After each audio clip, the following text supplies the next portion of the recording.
Assalamualaikum warahmatullahi wabarakatuh.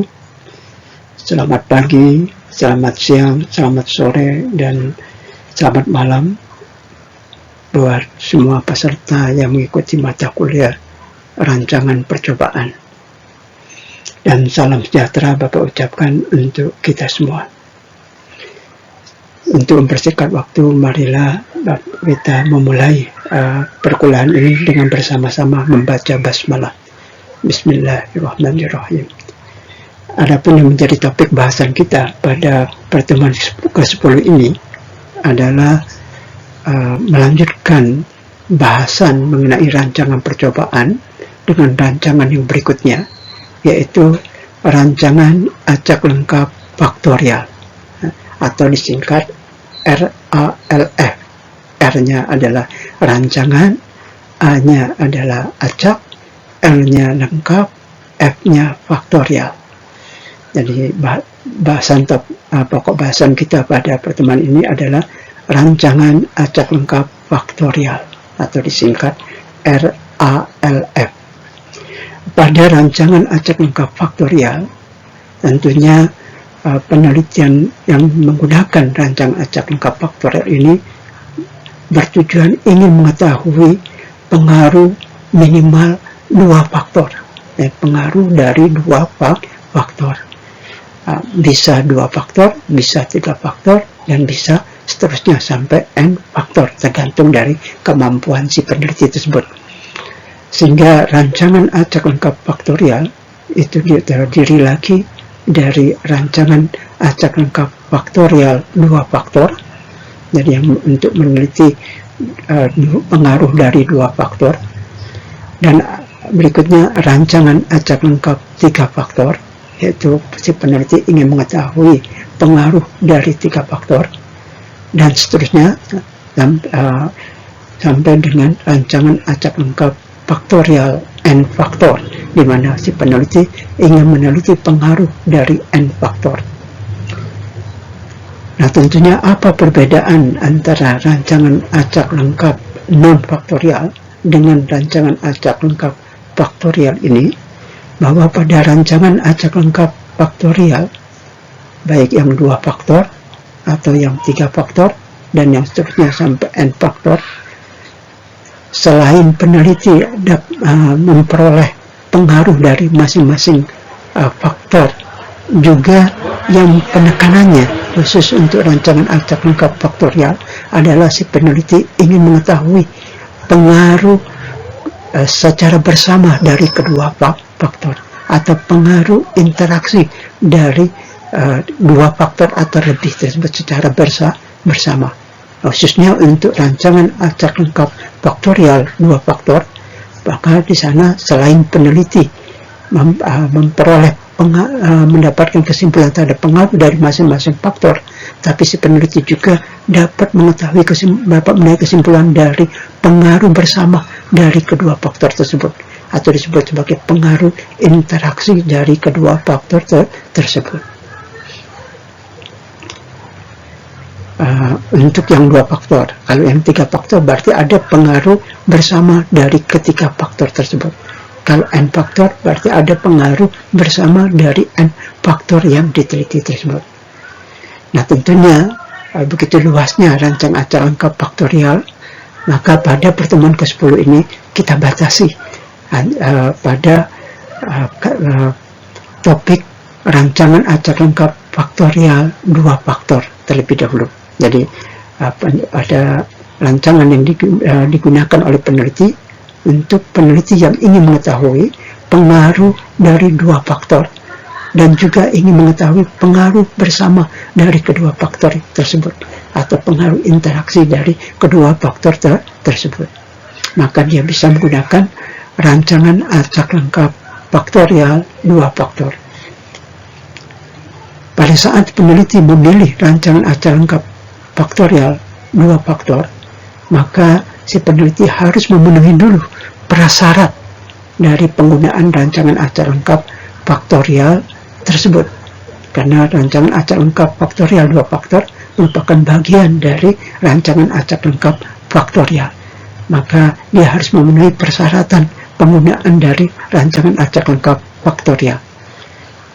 Apa persyarat dari rancangan acak lengkap faktorial? Yaitu persyaratannya bahwa pengaruh di luar dari faktor pelakuan adalah homogen. Ya, jadi kondisi di luar faktor perlakuan yang diteliti dalam kondisi yang homogen. Jadi dalam penelitian tersebut perbedaan yang muncul berkaitan erat dengan pengaruh dari faktor-faktor yang diteliti.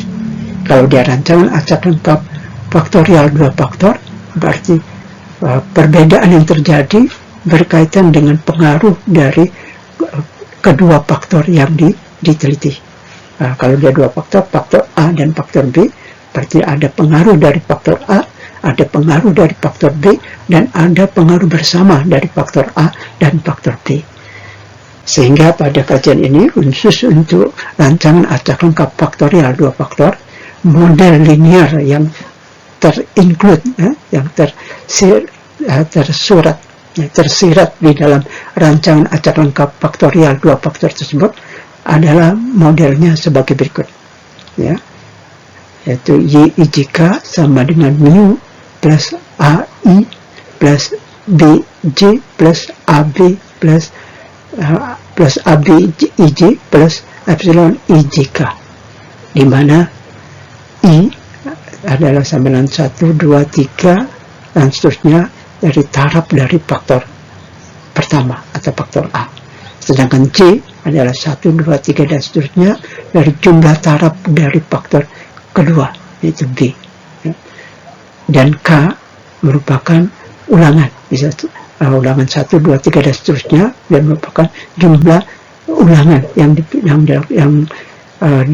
dikenakan pada semua kombinasi dari faktor pelakuan tersebut. YIJK itu sendiri adalah pengamatan faktor A pada taraf ke I dan faktor B pada taraf ke C dan ulangan ke K. Jadi YIJK adalah pengamatan perubahan yang diukur, yang ditetapkan, yang merupakan pengaruh atau respon dari faktor A pada taraf ke I, faktor B pada taraf ke C, dan ulangan ke K. Sedangkan mu adalah rata-rata umumnya. Berikutnya untuk AI, A besar I, ini adalah pengaruh faktor pertama atau faktor A pada taraf ke I. Sedangkan BJ, B besar, J kecil, adalah pengaruh faktor kedua atau faktor B pada taraf ke J.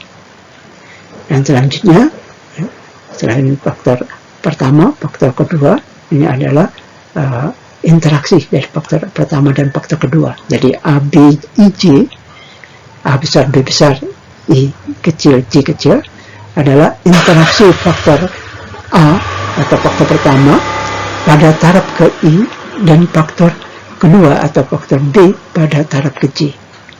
Itu berikutnya, epsilon IJK adalah pengaruh galat pada faktor A taraf ke I, faktor B taraf ke J, dan ulangan ke K.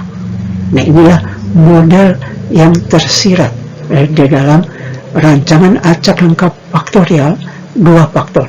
Jadi model YIJK sama dengan mu plus A besar I plus B besar J plus ABIJ plus epsilon IJK merupakan model linear yang dimiliki dari rancangan acak lengkap 2 faktor. Rancangan acak lengkap 2 faktor. Sehingga dari model ini dapat dipahami bahwa si peneliti ingin mengetahui pengaruh dari faktor A atau faktor pertama dan ingin mengetahui pengaruh dari faktor kedua, dan lebih khusus lagi adalah ingin mengetahui pengaruh bersama dari faktor pertama dan faktor kedua, dari faktor A dan B atau interaksi AB, ya. Jadi jangan lupa, kalau kita sebagai peneliti yang menggunakan rancangan acak lengkap faktorial 2 faktor, maka dari rancangan yang kita pilih tersebut sudah memiliki model, ya, yang akan kita uji. yaitu modelnya seperti ini. Inilah model YIJK sama dengan mu plus A besar I kecil plus B besar J kecil plus A besar B besar I kecil J kecil plus epsilon IJK. Dan model inilah yang mengantar si peneliti untuk mencapai tujuannya, untuk mengetahui pengaruh dari faktor pertama, faktor A, untuk mengetahui pengaruh faktor kedua, faktor B, dan untuk mengetahui pengaruh bersama dari faktor pertama dan faktor kedua, atau pengaruh bersama dari faktor AB, atau interaksi dari AB.